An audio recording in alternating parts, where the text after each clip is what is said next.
a special name? It's like It's called a Joby Gorilla or something like that. Go gadget something. All right.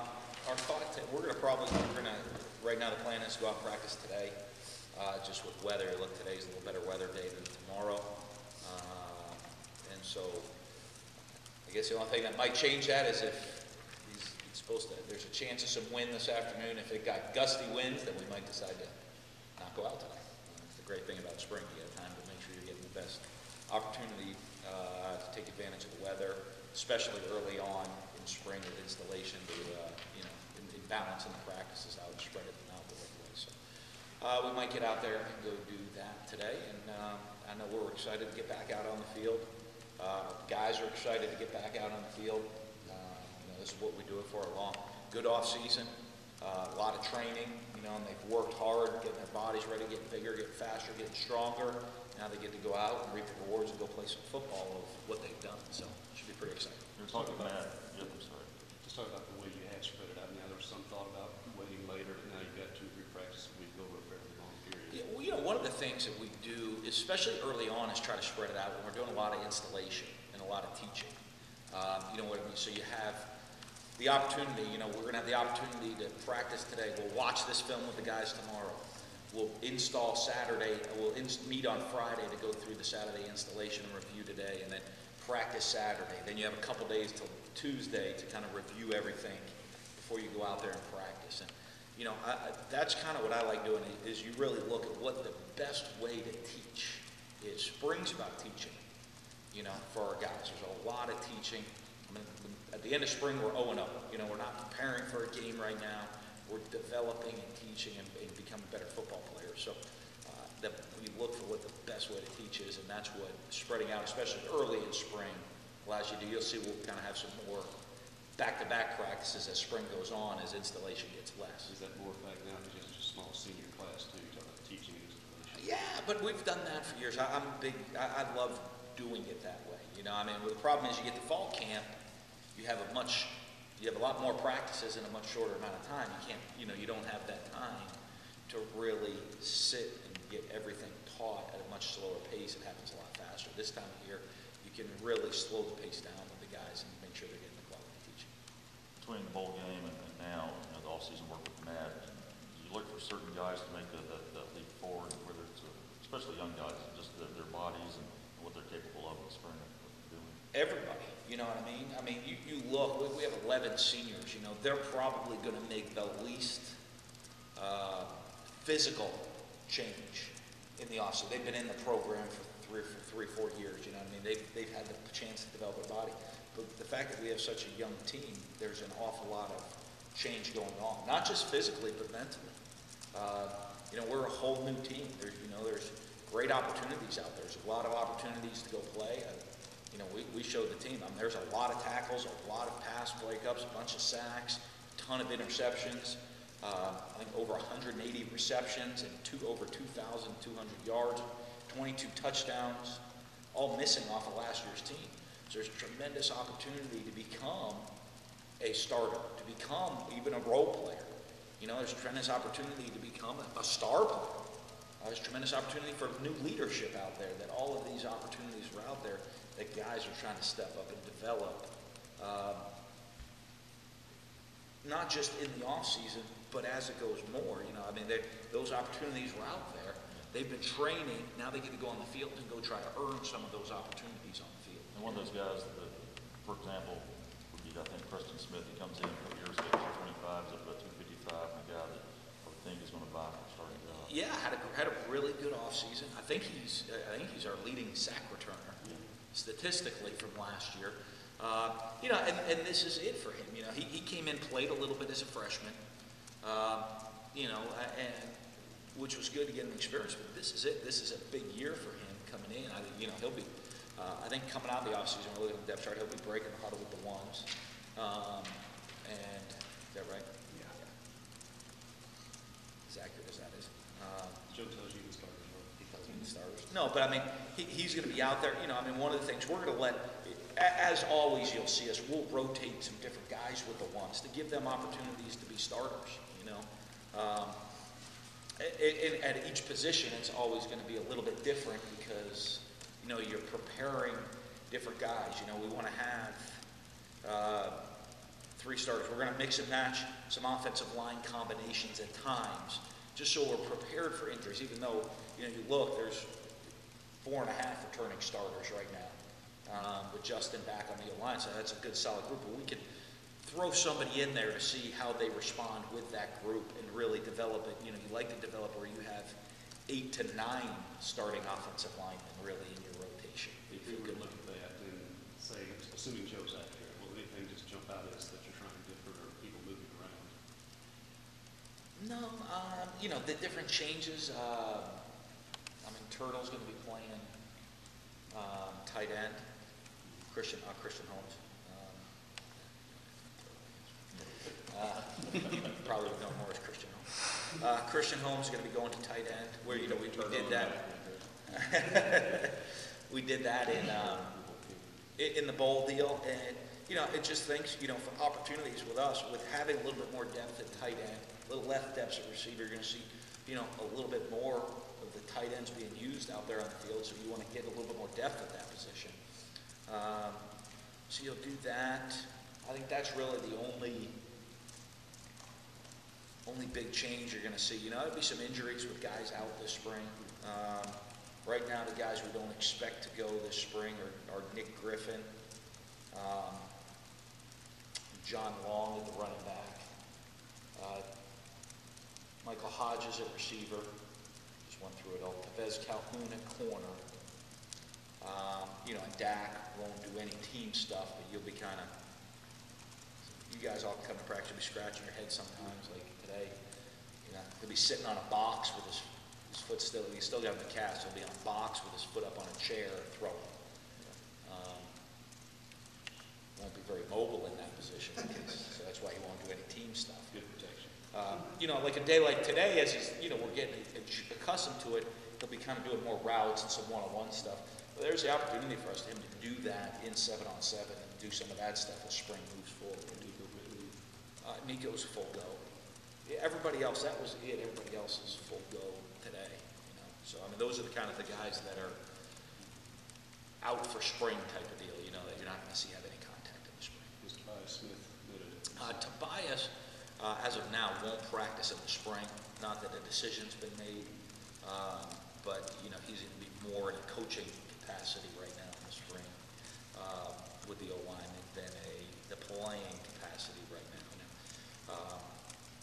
Again, the final decision on him hasn't been made. The decision on him won't be made this summer. He's not going to.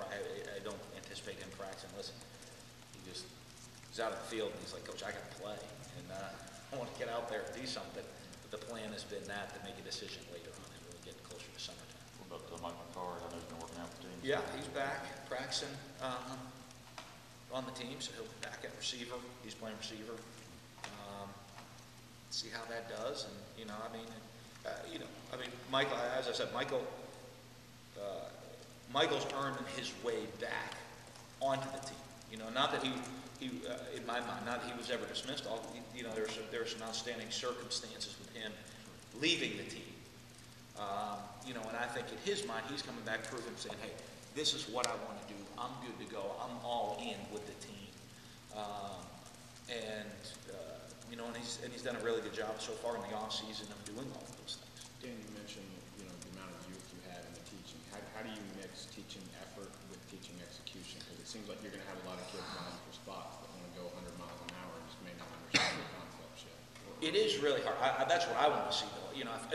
If we have to coach effort out of somebody, they're going to have a hard time getting on the field. Not that we won't, not that we don't demand it, because, I'll be honest with you, a lot of times, guys think they're going hard, especially young players. They think they're going hard, and then you go watch them in reality on film, they're not. And that, to me, so you're still coaching that effort aspect of it to show them you can go a lot harder than you're going, even though you think you're going as hard as you can. That's the young player mentality. So you still have to coach that. But to me, if I have to beg you, if I got to beg you to run the ball on defense, you're not going to play. And if If I'm like, hey, run the ball, you're jogging. That's not happening, you know. The fact that they're running the ball, like, coach, man, I thought I was running as fast as I can. Well, we'll go watch the film with them. Then you ask a simple question: is that as fast as you can run? And they'll look. Most of the time, they'll look and they'll say, no. But I thought I was going as fast as I can. So that effort-based part of it, I expect to see that. I have no problem with mistakes. We got a long time till we play a game. If the effort's not there, though, their reps are going to get cut down. They're never going to get the opportunity to get that fixed. How are you going to handle the quarterback situation? You've been through springs before with limited quarterback roster, so it's not new. But Yeah.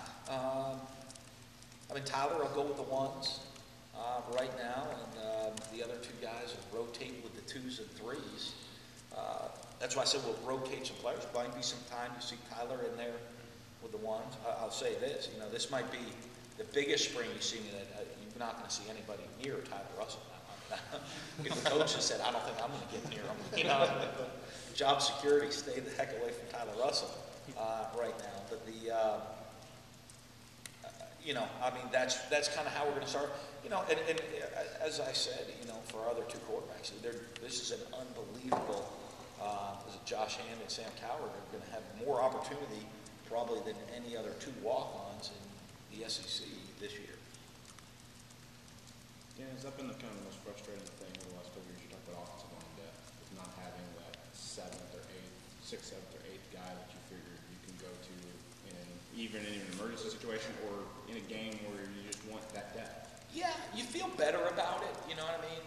As you look, even coming into this spring, you know, without Tobias, you know, with Ben Beckwith in there, and Archie Benucci who's been around for a while at the guard, you know, so you feel like you have the 3 to 4 guards. You know, with the tackles, you know you have 3 tackles right now with Damian. It's getting that 4th tackle. I think you're always going to be frustrated in spring ball because, you know, in spring what happens is, you know, 1s and 2s get the same reps. 3s are getting still some reps. And what happens now is you say, okay, well, I know what Gabe Jackson can do, so we're going to not let Gabe do as much today.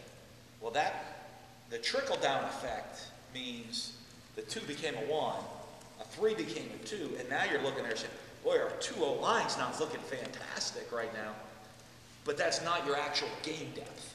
You know what I mean? And, you know, and sometimes in spring, all of those things, you know, you're subbing, the 2s go. That's 5 new guys go. In a game, chances are more it's 1 guy coming in instead of 5 new guys. So that's where the depth sometimes, I know as a coach on the field, you get frustrated sometimes looking at the, you know, especially when you look at the lines, you're like, oh, you know, boy, because you're wholesale changing 5, where in a game you might rotate 8. You know, you're not doing that here at practice. on the defensive line, I mean, rotation is a good thing. You got a whole lot of bodies to work with. We got a bunch of bodies and guys that need experience, and they're going to get a lot of opportunities to roll through. And, you know, again, that's going to be very, very effort-based to me on the defensive line. We have a certain standard of effort we need those guys to play with. And I know there's that inexperience. I'm okay with making a mistake. I'm not okay with making a mistake and not doing it at full speed and straining the football. And that's what I'm going to stress with the D-line this year. Look at like last spring, Josh Robinson kind of had a little breakout spring and translated that into the Pretty good year. season. Yeah, exactly. So I mean, it's looking for certain guys to do that this year in 1 or 2. A lot of guys, you know, but I do think, you know, there's guys, you're going to expect some guys on the D-line to have a good spring, and then you want to see it translate into more playing time in the fall. At the receiver position, obviously there's a lot of new faces out there. You know, guys, you look at Joe Morrow, had a good spring last year, didn't translate as much onto the field, but I think it was a lot due to opportunity as well with all the guys we had returning last year and the experience we had where, you know, that's a great example of last spring was really to prep him for this spring to go be the guy. Yeah. You know, the same with Robert Johnson where, you know, we might not have let all the receivers get all the reps last spring. Those guys got more reps, and it's really prepped them for this opportunity right now where they are the guy. You know, I mean, you go in that receiver room, you know, it's no longer Joe Morrow, Jamion Lewis, and Robert Johnson. Boy, they're going to be developing. They're going to be good for the future. They're it. They're the starters now. And so the development time, they have to perform and produce, and so that's huge. But you always look for that with a lot of guys. I mean, whether it be a Cedric Giles, Zach Jackson, like I said, some of the young D linemen will, Justin Cox and Will Red in the corner position. Those guys. Some of these guys are not going to have the opportunity to just have a good spring and then build into a solid role. They're going to have to have a good spring and build into a starting or playing a lot role right away. Talk about the staff now, and just more shuffles, and now you got recently Scott back at tight end, so you're ready to go spring.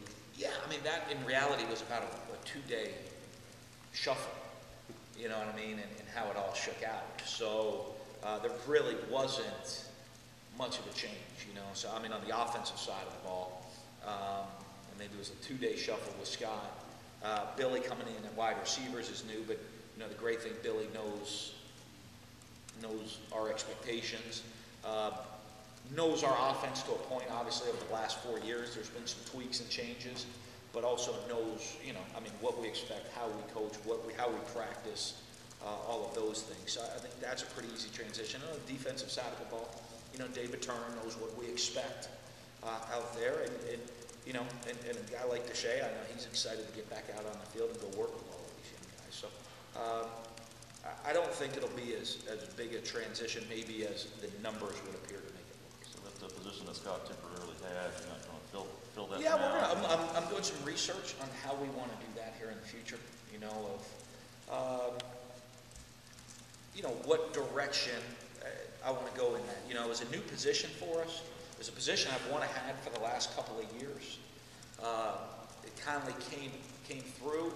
It might be filled by one person, might be filled by two, might be filled by three, as we move forward. And, how I split things up with the whole staff of what best fits our needs.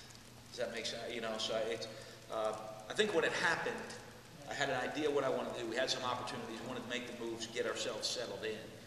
Now we're into spring, we're kind of settled and taking our time. We're looking at how we want to fill that role and what direction we want to go in the future. Some of that might have to do with some of the recruiting rules and all the new NCAA rules that come up, that we look at how we want to fill out or expand or tweak those, the support positions on the staff. Yeah, it sure seems like Deshae Townsend's got a heck of a job in front of him in the sense that he's got to replace 2 starters from last year that were highly productive. And kind of just talking about how you see that position and what you see out of Deshae in his first spring. Well, what's really neat for him in that role is, these guys are coming back as first-year starters. He's coming in as a first-year coach. So they're all kind of going through it together with us. So as a head coach, that ideal with it, or would it? No, I like that. Okay. You know what I mean? I like the fact that in his mind there's no preconceived notions of any of these guys.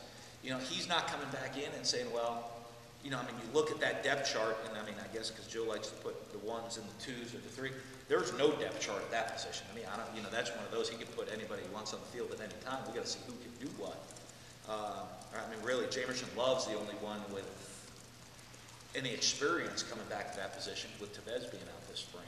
So, for Deshae, excuse me, sometimes it's tougher. You come in, and if he had come in this time last year, hey, here's these 2 returning starters that have done all this, he's kind of adapting to them.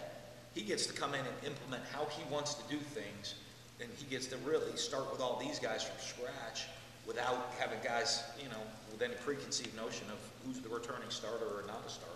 He's developing all of them, and he'll make we'll get together and make a decision of who the best guys to be on the field are. Going off that, you mentioned Justin Cox earlier. Just how big of an impact do you think he can have, from the get-go? Well, we certainly hope. If you look at our track record of recruiting junior college players, a lot of them come in and make immediate impact.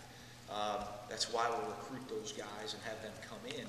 He's one of those guys in that mode that we expect to come in and make an immediate impact for us. Most of the time we're recruiting junior college players to come in and start. And, that's why that opportunity was there, a corner there for him. We expect him to do a huge deal. Now, do I think day one? I think he'll start a little bit behind everybody else. Just this is his first practice with us. When we get out there on the field, he hadn't been through a practice and what we expect where you know, when you look at Jamerson and Cedric and Will and those guys have all been, even some of the other guys I don't have on this list, they've been through the practices. You know, so they know going from drill to drill what it's going to be like. They know the tempo of 7-on-7. I think Justin learning from scratch from that is going to be a process, but we expect him to come in and make an immediate impact for us. On the defensive line, you lost some guys, but you've got the trio of juniors with PJ and Curtis and Ewells. I mean, talking to Coach Turner a couple of weeks ago, he was like, well, it's no longer are you being babied and taking it slow. It's your time now. I mean, it is. You know, I mean, if you get to look at, I mean, here's the thing, Caleb and Curtis and PJ, you know, they got to grow up with Fletcher and Josh Boyd and Devin Jones. And watching those guys take the role, not always just the playing role, because those guys have all played, but taking the role of, they're the leaders of the group. You know what I mean? They got to be the followers. They got to follow that lead. Now they're the pace setters for us on the D-line. You know, even Danico, hey, he got his year under his belt. He now has to go into the pace setter role. Preston Smith's getting older. You now become the pace setter for all of these young guys. And I do think there takes some time in transition in that of, you know, they're worried about becoming great football players. They're worried about becoming starters. But they also now have to transition into that role of they're leading the position instead of following the older guys. You know, because we did have, you know, Devin Jones, great leader. You know, the last couple of years, Fletcher Cox, great leader. Pernell McPhee, great leader. All those guys have been great leaders on the defensive line that they've had to look up to. That now these guys have to go set that pace. would you say in your, I mean, I know you say every spring, every position's open, it's always constant battle, but would you say it's more than ever that you've been here with those redshirt freshmen and younger guys as far as chance to play? I do. I mean, when we started our meeting, this spring meeting, when they came back from spring break with that word of opportunity, there is a lot of opportunity for guys to get on the field. You know, I mean, there's a lot of opportunity at every position to go get touches, to go get the ball in your hand, to go make plays. There's opportunities to step into the O-line now. You know, of guys that have been here, even though guys are starters, that go take someone's job.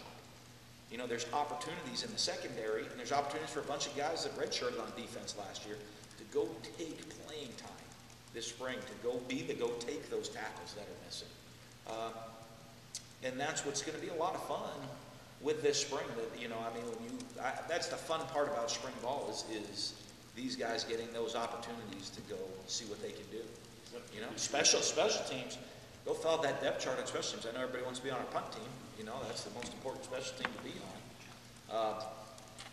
I mean, you're sitting there talking to some guys last night. I mean, it is a brawl right now to be on. I mean, Deontay Skinner is going to be a third-year starter on the punt team this year.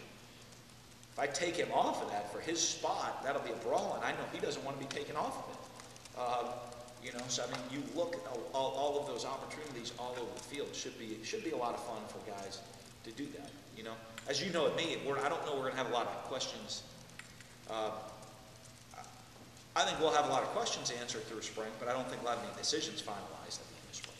Is that particularly true maybe in the linebacker positions where you just, you know, numerically just lose one guy with a lot of intangibles, but a lot of guys who maybe have to now fight off some younger guys and they're just as good. A lot of guys, you know, I mean, there's some guys that, you know, 2 guys that redshirted last year that we have really high hopes for in the future coming in, and some other young guys that have, you know, gotten on the field to start to develop last year.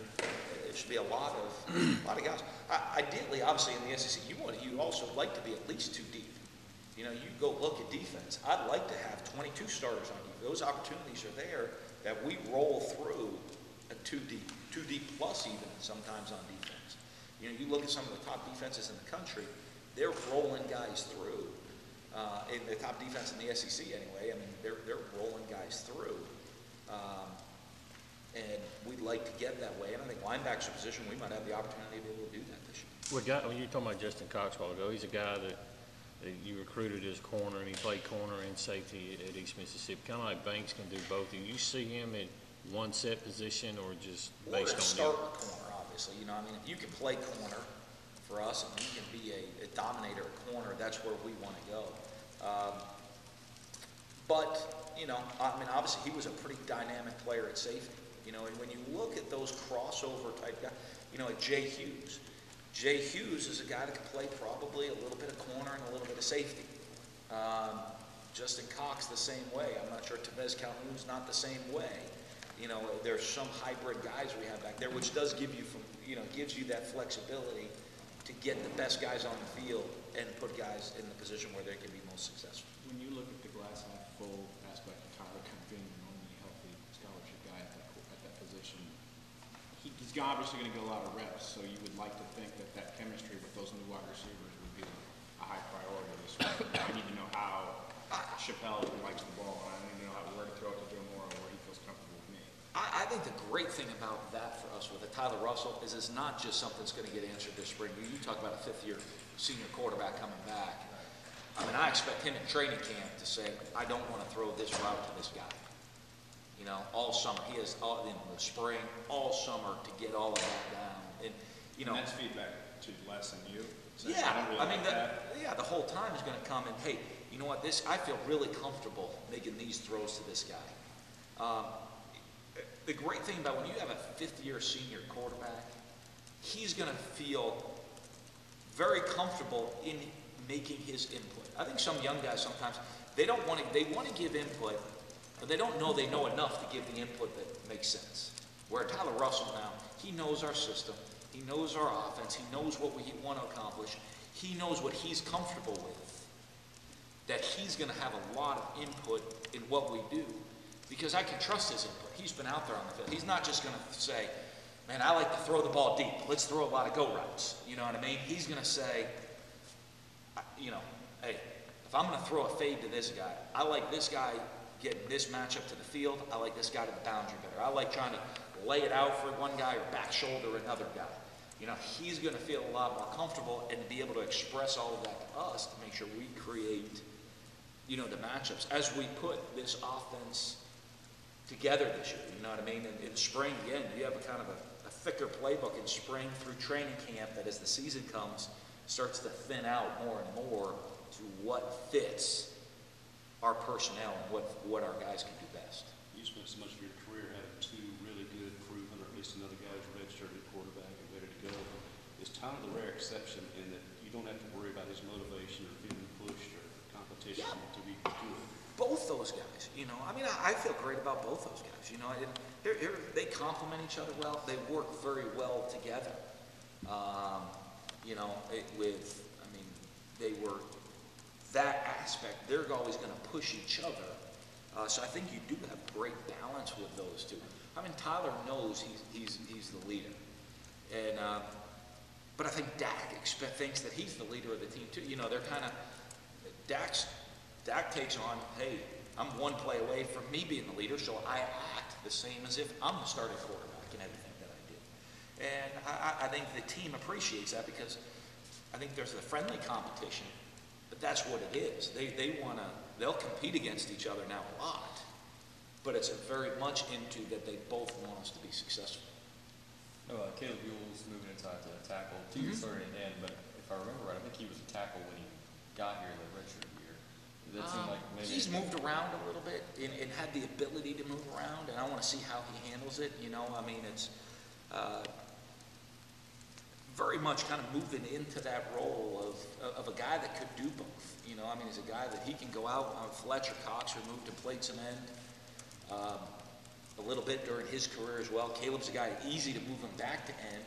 Want to see, you know, because of his size, I mean, you're 6'4", 290, that's a big end. But it's also big enough to go play inside, and hopefully his athleticism makes us a little bit more athletic. You know, with he and PJ inside this year, we're probably a little bit more athletic than we were last year, even though we're not as big as we were when we had, you know, with Charrington and Josh Boyd in there. And we throw Nick and Burgess in there, and we get back to being big again, or Quay, or all those guys. Yeah, he was down to 340 according to those. Yeah, he slimmed up a bunch. He's still got a ways to go, transforming the body. You know, all those young guys. You know, the hard thing, you look at the freshmen, they just really went through their first offseason. And even the guys that redshirted last year, or even the freshmen that played last year, they finally got to go through an off-season, so their body is really transforming for the first time. You know, the summer before their freshman year is a lot of shock to the system. They spend the first couple weeks learning how to do things, and then they start to train. They've really had that. So now they've had this. This summer, you're going to see huge improvements out of those guys again. And, you know, then even next off-season, another huge improvement, and then they start getting their body where they're ready to be SEC players. Remember what the business was? Yeah, shoulder. Get a shoulder, so they had to redo the shoulder, or it's Was it the different same? from the shoulder before. Same shoulder, different injury. But they had to do another surgery on it, so. Filled out a bracket? Filled out a bracket? You know what? I have not. I know we're not supposed to, right? No, Rocky said no, I got the email. Don't do it. Don't do it. Fill out Well, the no, you can do it. You can do it, you just can't I do mean, it. you gotta be careful. I haven't even looked at it yet, to be honest. And usually it's like a big deal. My wife usually is on it, like, 'cause she has to have a friendly competition, like, between her and I, of who gets their bracket right. And I don't know what's going on. Maybe it's because we have 2 little kids now running around the house. She hasn't even asked me if I filled one out. So what is the? I've been worried about I gotta try not to embarrass myself tomorrow. Yeah. I don't have to go long. I just gotta go straight. Right? Did you find out who you're playing with? Calc, they told me. Ah, Our calc is the word. Nice. I don't know if that's legally been posted officially. it's pretty Since good. we have meetings, since we're in spring ball now, I know I haven't really tea time. I'm gonna get a sweater on. What is Tyler's radius? Is it anybody gets this close to him? either pays- I don't know. I just told the staff, anybody gets near Tyler Russell, it's gonna be a bad deal for them and for the player and the coach. So I think you're not gonna see anybody very close to him at all this spring. But, you know, I mean, you know me, I'm pretty liberal with those guys sometimes. I'm just probably a little bit more protective. It's only 5, so